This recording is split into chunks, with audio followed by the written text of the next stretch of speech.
అదితిని మనం ఎప్పుడో గుర్తించాం నాన్నమ్మా.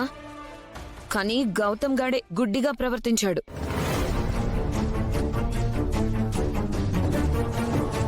అవును బామ్మగారు, మీరన్నట్టు బామ్మర్దికి మాణిక్యం ఏదో మట్టిరా ఏదో తెలియక బంగారం లాంటి అదితిని కాదని ఆ అహల్యని పెళ్లి చేసుకుని వచ్చాడు.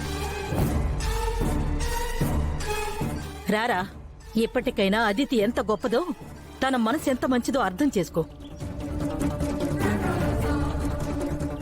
తన వల్లనే ఈ రోజు నీ కొడుకు ప్రాణాలు నిలిచాయి.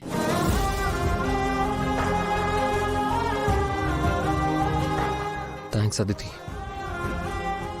తను చేసిన సహాయానికి థ్యాంక్స్ మాత్రమే చెప్తే సరిపోతుందా? ఇప్పటికిప్పుడు అదితి మెడలో తాలి కట్టమంటుందో ఏంటి? ఈ ముసల్దలా చేసినా చేస్తుంది. అసలే దానికి ఆత్రం ఎక్కువ. ఇప్పటి వరకు నువ్వు అదితి పట్ల చేసిన తప్పులన్నిటికీ క్షమాపణలు చెప్పు. అయ్యో, ఏమొద్దు బామ్మగారు. గౌతమ్ హ్యాపీగా ఉంటే అంతే చాలు. విన్నావట్రా? అదితి అంటే అది. నువ్వు తనని ఏడిపించినా తను మాత్రం నీ సంతోషాన్ని కోరుకుంటుంది. థ్యాంక్స్ బామ్మ, నా గురించి బాగా చెప్తున్నారు.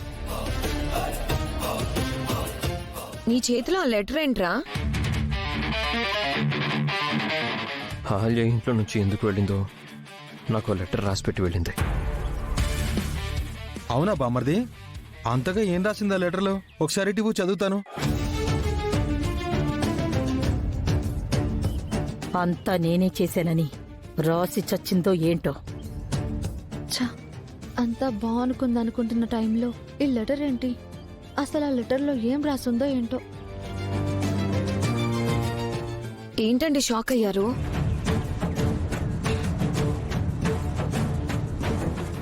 అనవసరంగా నాన్నమ్మని అనుమానించావు కదరా. అహల్య తనకి తానుగా ఈ ఇంట్లో నుంచి వెళ్లిపోయిందని ఈ లెటర్లో ఉంది.